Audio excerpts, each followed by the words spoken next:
Hi అండి, అందరూ ఎలా ఉన్నారు? బాగున్నారా? ఈరోజు ఎండు రొయ్యలు బీరకాయ కర్రీ ప్రిపేర్ చేశానండి.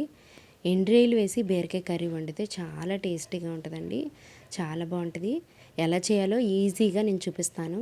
ఇప్పుడే నా ఛానల్ని ఫస్ట్ టైం చూస్తున్నట్లయితే ప్లీజ్ నా ఛానల్ని సబ్స్క్రైబ్ చేసుకోండి, సపోర్ట్ చేయండి. ఇప్పుడు ఈ బీరకాయ ఎండు రొయ్యల కర్రీ ప్రాసెస్లోకి వెళ్ళిపోదాం. ముందుగా ఒక అరకిలో బీరకాయలు తీసుకున్నానండి. తొక్కలు తీసేసి చేదు చూసుకోండి. ముందు తొక్కలు తీసి ముక్కలు కట్ చేసుకుని పెట్టేసుకోండి. ఎండ్రేలు కూడా శుభ్రంగా వాష్ చేసుకుని పెట్టేసుకోండి. ఒక ప్యాన్ పెట్టేసుకుని దాంట్లో 3 టేబుల్ స్పూన్ ఆయిల్ వేసేసుకుందాం. ఆయిల్ హీట్ అయినాక ఎండ్రేలు వాష్ చేసుకున్నవి ముందుగా వేసేసుకుని ఫ్రై చేసేసుకోవాలండి. ఇవి కొంచెం ఫ్రై అయిపోవాలి. ఆ తర్వాత ఆనియన్స్ వేస్తామండి.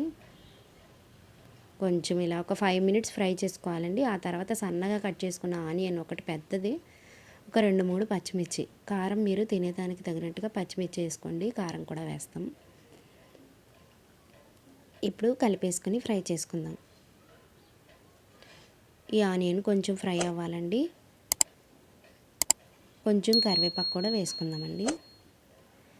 వేసుకుని ఒక 1/2 టేబుల్ స్పూన్ పసుపు వేసుకుని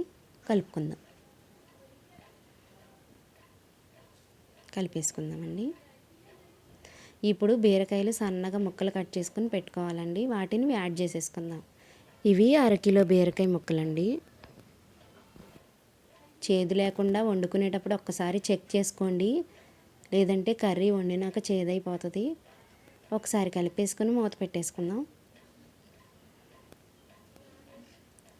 మీడియంలో పెట్టుకుని ఈ కర్రీ వండుకోండి. మూత పెట్టుకుంటే ఇలా దగ్గరికి ఒక 5 మినిట్స్ తర్వాత ఇలా అవుతుంది. దీంట్లో సాల్ట్ కర్రీకి సరిపడినంత సాల్ట్ వేస్తున్నాను. 1/2 టేబుల్ స్పూన్ ధనియాల పొడి.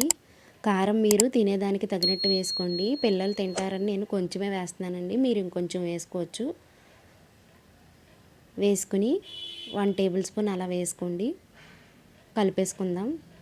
కలిపేసుకుని మూత పెట్టేసుకుందాం. ఈ కర్రీలో వాటర్ ఏం అవసరం లేదండి. మూత పెట్టేసుకుని ఒక 5 మినిట్స్ సిమ్లో పెట్టేస్తే కర్రీ రెడీ అయిపోతుందండి. ఇదిగోండి, ఇంకా వాటర్ వస్తూనే ఉన్నాయి కదా, వాటర్ అంతా కూడా ఎగిరిపోవాలి. కొంచెం కొత్తిమీర వేసేసుకుని ఒక్కసారి కలిపేసుకుని మూత పెట్టేసుకుందాం. ఒక 2 మినిట్స్ ఆగితే ఇలాగ కర్రీ రెడీ అయిపోతుంది మనకి. కర్రీ రెడీ అయిపోయిందండి. సర్వింగ్ బౌల్లోకి వేసేసుకుందాం.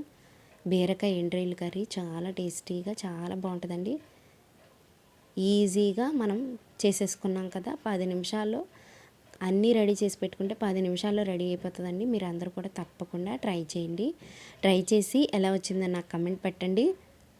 బీరకాయ ఎండు రొయ్యలు కర్రీ ఇష్టమన్న వాళ్ళు ఒక లైక్ చేయండి ప్లీజ్. ఈ వీడియో మీకు నచ్చితే సబ్స్క్రైబ్ చేసుకోండి, సపోర్ట్ చేయండి. Thank you.